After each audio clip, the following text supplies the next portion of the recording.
দেখো সাদা কাপড় পরে ফেলছি, কবরের সূরা দইরা ফেলাইছি, দুনিয়ার কোনো চিন্তা নাই, দুনিয়ার কোনো পোশাক আমার গায়ে নাই, দুনিয়ার একটা কালো সুতা আমার মাজায় নাই। ও মাওলা, আমি তোমার পাগল হইয়া সাদা কাপড় পরে এখন ঘুরতেছি।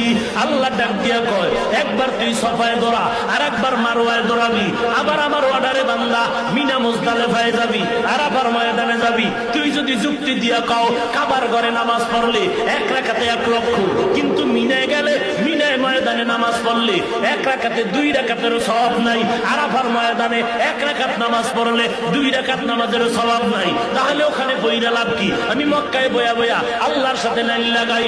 আল্লাহ বলে চালাকি করলে হবে না। ওরে বান্দা, তোর যুক্তি দিয়ে ইবাদত হবে না, ঈদ হবে না। আমি মাওলার গোলাম, আর আদেশ মানার দ্বারাই হবে ইবাদত।